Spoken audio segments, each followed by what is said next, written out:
So I came across Kasia and her team when I first took the leap into small business territory. Now, I can't quite remember, Kasia, how I stumbled across you, but I do remember feeling like this was a really supportive and engaging community. And to be honest, it felt completely different to anything that I had experienced in the corporate world. So for those of you that don't know Kasia, she is founder and CEO and creative director of LH Agenda, a leading Australian stationery brand and community for the leaders of tomorrow. Kasia has been named one of Australia's most inspirational women online by Open Colleges and is a Silver Award winner of the 2016 Stevie Awards for Women in Business. Hi, Kasia, how are you? Hi, Mariki. I'm good. Thank you. How are you? Very well, thank you. Now, we are recording this session with you because, like me, you are also in some form of lockdown, right? Mm-hmm. And with, both of us at the moment have small people running around, so we thought it would be a little bit safer to have this conversation early and share it with you as a recording. Mm-hmm. Now, how you continue to create products for your stationery brand, you share digital freebies each month, you continually grow your community and your business, you're a mum, you're a wife, super inspiring. I don't know how you get that all done, and I'm sure a lot of what connects you to your audience is that you do all of those things and you are all of those things. And in fact, you've created a really beautiful manifesto that really guides your decision making at LH Agenda. Do you want to start by just sharing those values with us? Of course. So the LH Agenda Manifesto is a set of ideas and personality traits represented by the leaders in our community. Initially, LH Agenda was just a blog focusing on empowering women. While reading about meeting and interviewing successful people, I realized that there were certain traits that they shared. First, they were passionate about what they did. This gave them energy to stay long hours and not give up when the odds were against them. They were creative in achieving their goals. Whether they were implementing new products or running effective meetings, they looked for innovative ways of doing things. Their passion was giving them confidence to stand for their beliefs, and they were determined. They kept going when the things were falling apart, and they were kind. They were kind to themselves, aware of their own limitations, forgiving, empathetic. They empowered others for them to flourish too. I noticed that all of those things make them leaders. And we also asked our LH Agenda community what they thought were the best traits of inspiring leaders. And they agreed with us on the same 6 traits: passion, creativity, innovation, confidence, determination, and kindness. So we put those 6 traits into a one-page document, called it our manifesto, and made it the core of our business. And since then, everything we do, create, or launch at LH Agenda, and every decision we make is inspired or driven by our manifesto. Yeah, I love that. It's, I guess, your North Star, your guiding principles, right? I love that manifesto. It definitely resonates with me. I particularly love, and I think it's really relevant for this time, sitting in my dad's office while Auckland is completely locked down. I'm outside of Auckland at the moment because of COVID, and this is the scene, all around the world. And I love that resilience piece, the piece that you said about, these are people that keep going even when things get really tough. Mm-hmm. Perfect for this time. But you recently rebranded, right? So LH Agenda is your new brand name. Before that, you were known as Leaders in Heels. So what were the drivers of that rebrand, that change? So there were multiple reasons for the rebrand, and I'm going to share with you just probably the main 3. Firstly, our main goal was to become more inclusive of all women. Many women loved our name, and I also heard from women who said they never found the name Leaders in Heels empowering. Some women felt excluded if they were not office-based leaders. Others felt the name focused too much on appearance. It really was breaking my heart, hearing that we were not inclusive while we were trying to do the exact opposite. Another goal for the rebrand was to ensure we stay relevant to women today and for the women in the future. So much has changed since the pandemic. I used to wear my power heels into the office, to networking events, and now I don't get much chance to. I'm also a busy mother of little ones, so I haven't wanted to wear heels for years. My husband and I were recently celebrating our anniversary in Sydney, and we were people watching, and seeing all the young women going out at night made me realize how much fashion has changed over the last 5 to 10 years. And guess what? Not many of them were wearing heels. So I'm trying to think of the women of tomorrow with my brand name. Those women are only 20-something years old. They're not my customers yet, but they will be progressing their career and looking for leadership resources in the next 5, 10, or 20 years. And we want LH Agenda to be there for them. And lastly, the rebrand has given us more flexibility to one day create and market stationery collections for teens, and maybe create unisex stationery, which is something I would love to do. I'm thinking of young leaders and their moms. I know when I go shopping for my kids, I'm super picky what I buy. I couldn't see many parents wanting to buy our Leaders in Heels stationery products for their daughters if heels was mentioned on the cover. And also, I have always dreamed about having a daughter. And ironically, I was blessed with 2 boys. And I want to create for them too. So you can see how the old brand name has become less relevant to me and limiting in some way. I have thought about making some products gender neutral, and I want to keep my option open. However, like with all the rebranding and opportunities for the future, the one thing that stay constant is our brand values. We're always going to focus on helping our customer become better leaders of their lives, to be more passionate, creative, confident, and determined. Like inside, we're still the same. I think Sheryl Sandberg said it best. In the future, there will be no female leaders. There will just be leaders. The name change is a perfect way to mark this exciting new chapter for us. Focused, creative, on purpose, driven by heart. That's who I want to be. Yeah.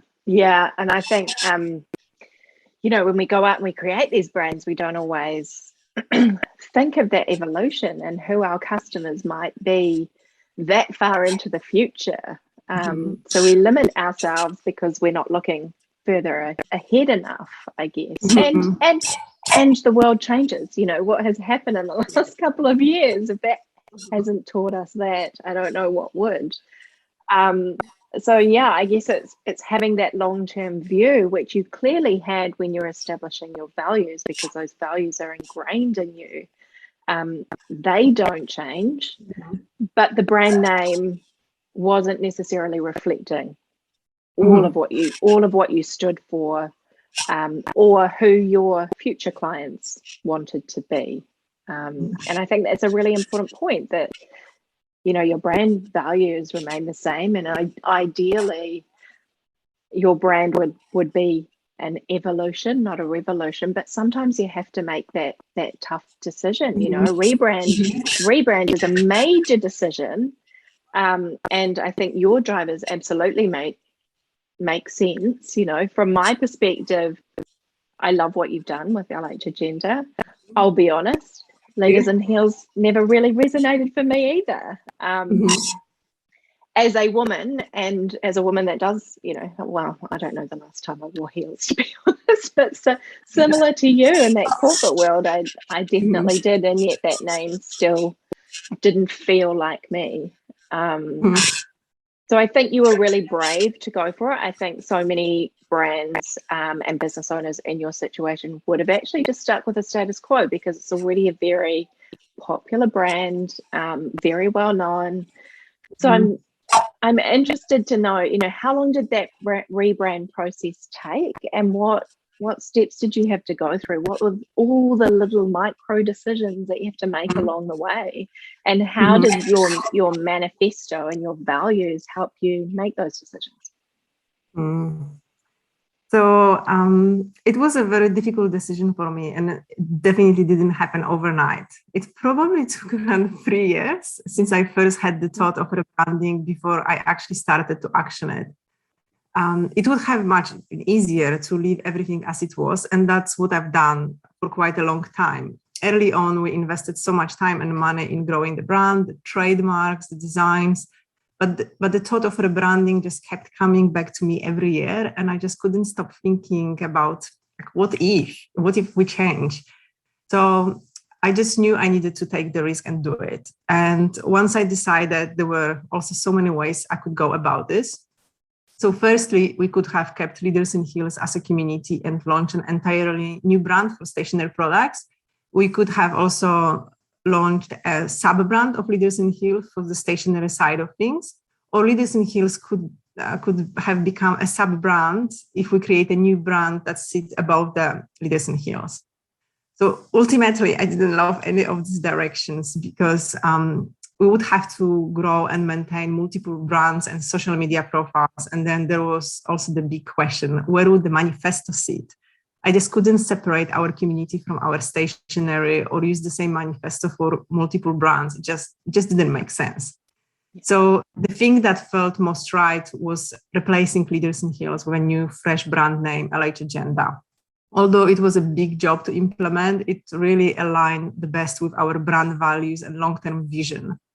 But it definitely took many discussions with my colleagues, friends, and mentors to take the next steps from that decision. The process of choosing the direction and the brand name ended up taking around probably another 3 months.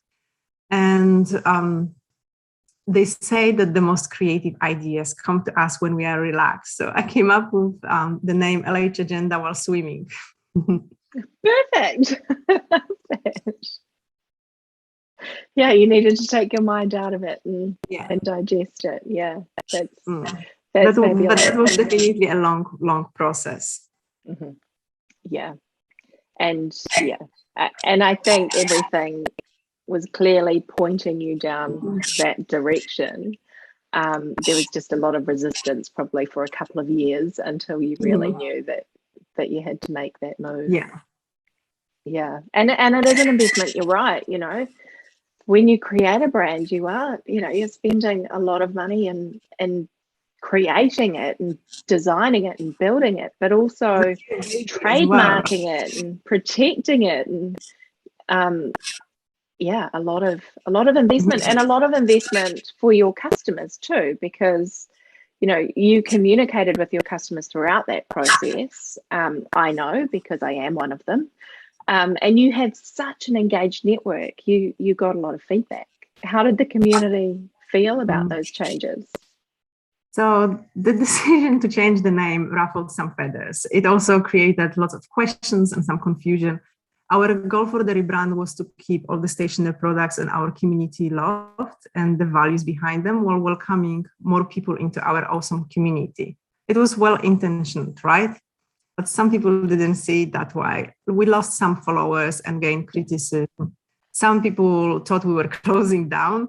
Some told us they loved the femininity of Leaders in Heels name, and they thought that the name didn't have to change to bring inclusivity.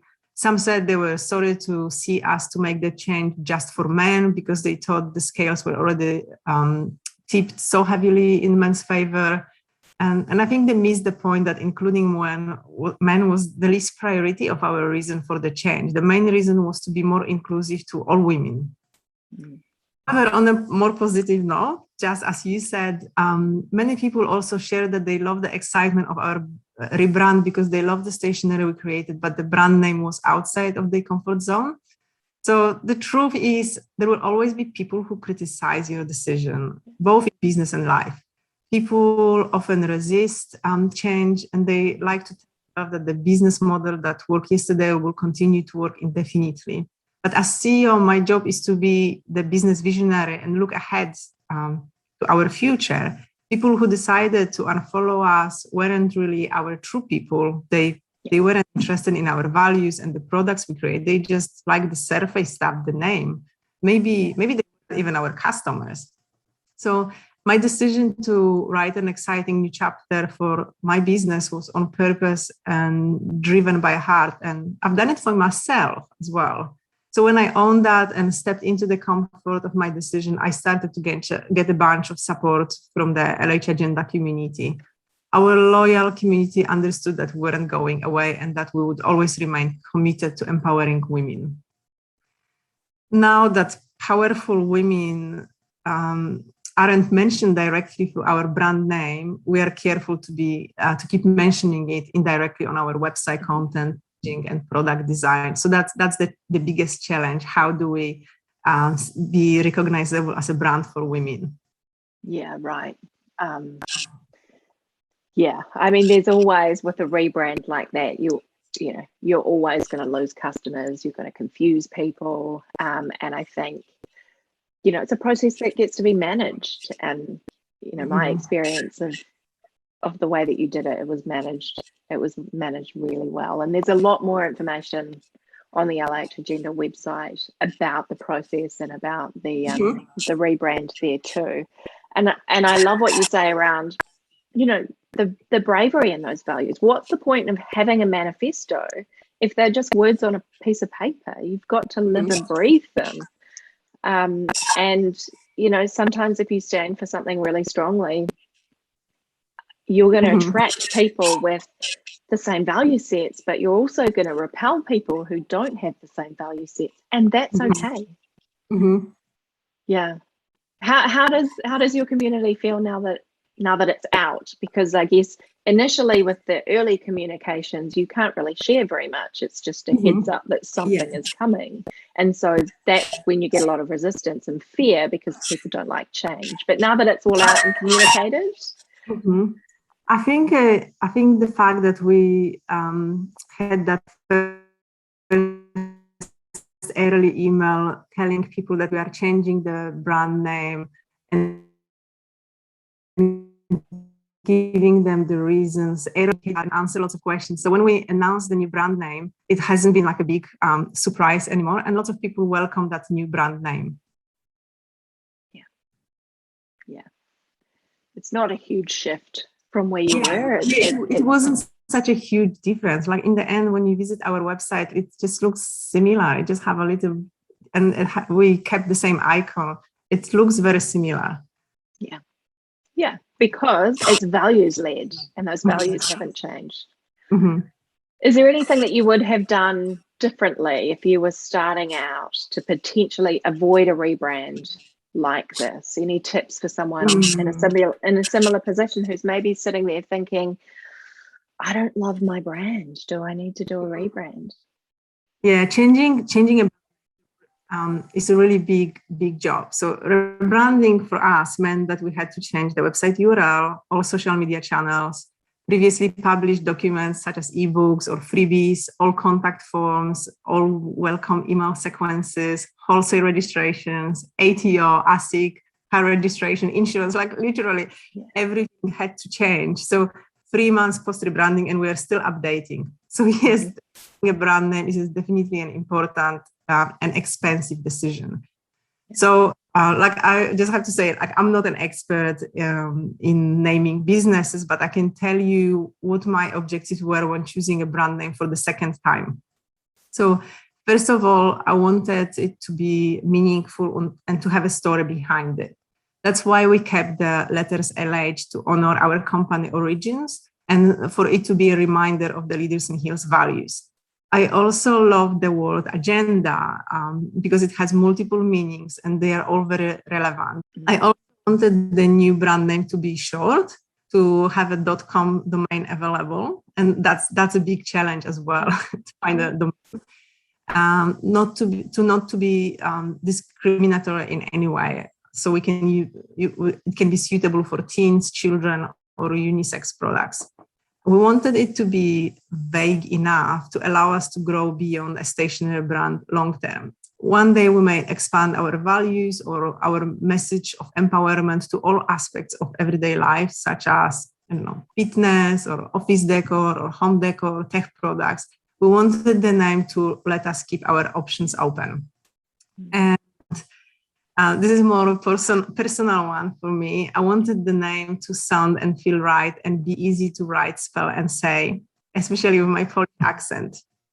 So I can't tell you enough how difficult it was sometimes for people to understand me when I said the name Leaders in Heels.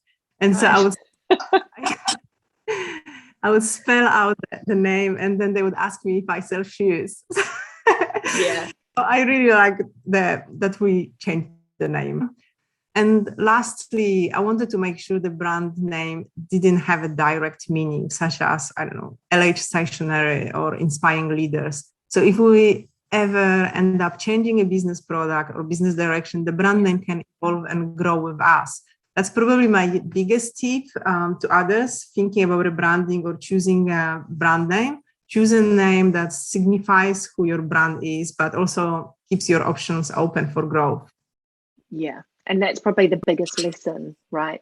And Yeah. kind of comes full circle from what we were talking about right at the very beginning about the evolution of your customer base as well. So thank you so much, Kasia. If you would like to join Kasia's network, we are going to drop the link in here somewhere.